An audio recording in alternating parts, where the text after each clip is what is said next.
மக்களே வணக்கம் மக்களே. என்ன பண்ணுறீங்க? நல்லா இருக்கீங்களா?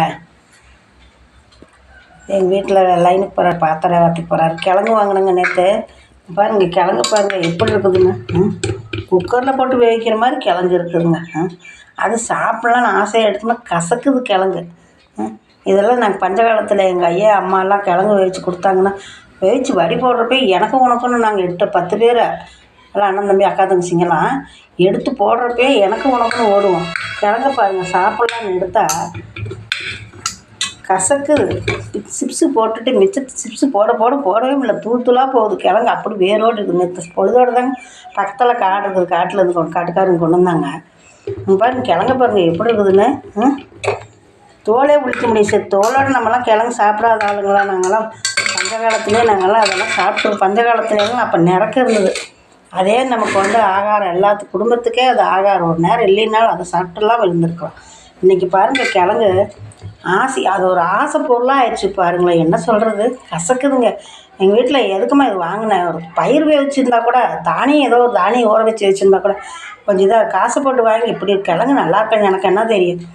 நாங்கள்லாம் கிழங்கெல்லாம் அப்படி சாப்பிடுவோம் எங்கள் வீட்டில். அது வேகலைன்னா கூட வேகாத கிழங்கு எடுத்து போட்டு நாங்கள் அதை அந்த கிழங்க பிரித்து வச்சு கொஞ்சம் தோசையாட்டிக்குவோம், கொஞ்சம் வடை சுட்டுக்குவோம், வேவிச்சு தாளிச்சிக்குவோம். ரொம்ப வேகாத கிழங்க தாளிச்சிக்குவோம். சாதம் நம்ம எப்படி இது பண்ணுறோமோ அது மாதிரி நல்லா இது போட்டு நல்லா வெங்காயம் ஒன்றுமே இல்லை, வரமிளகா கிள்ளி போட்டு கொஞ்சம் மஞ்சத்தூள் தூளுப்பு போட்டால் போதுங்க. அவ்வளோ நல்லா டேஸ்ட்டாக இருக்குங்க. பாருங்கள் ஆசை பொருளாக தான் இன்றைக்கி ஆயிடுச்சு. அப்படி தான் பாருங்களேன். பாருங்கள் எப்படி இருக்குது. கிழங்கே நல்லா இல்லைங்க, வாங்கியாச்சு. என்ன பண்ணுறது.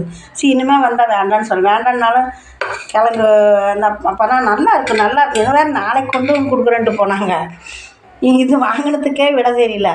இந்த பக்கத்தால் ஆளுகன்னு எடுத்து கொடுத்துடலாம், வீணாக போகிறது இதுதானுங்க. கஷ்டமாக இருக்குது. சரி அவர் ஒன்றும் சொல்ல, கொஞ்சம் உடம்புக்கு வேறு முடியலையா, சரி பால் மட்டும் ஒரு டம்ளர் கொடுன்னா இருக்கிற ஒரு கிழங்கு எடுத்து கொடுத்தேன். வேவிச்சதுக்காகவாது ஒரு கிழங்கு சாப்பிட்டதுன்னு எனக்கு மனசு திருப்தியாக இருக்குன்னு அப்புறம் ஒரு கிழங்கு சாப்பிட்டு போகிறாரு. அப்போயெல்லாம் சின்ன பிள்ளைங்களாம் நான் இப்போ 40-45 வருஷத்துக்கு முன்னையெல்லாம், இப்போ எனக்கு வயசு 60 ஆக போகுதுங்க.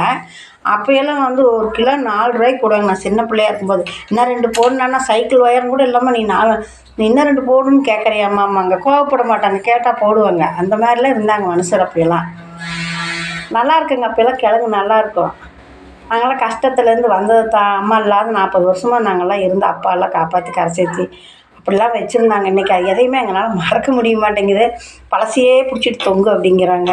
பழசை மறக்காத இருக்கோம் தாங்க இந்த அளவுக்கு ஆண்டவன் எங்களை வச்சுருக்கோம்.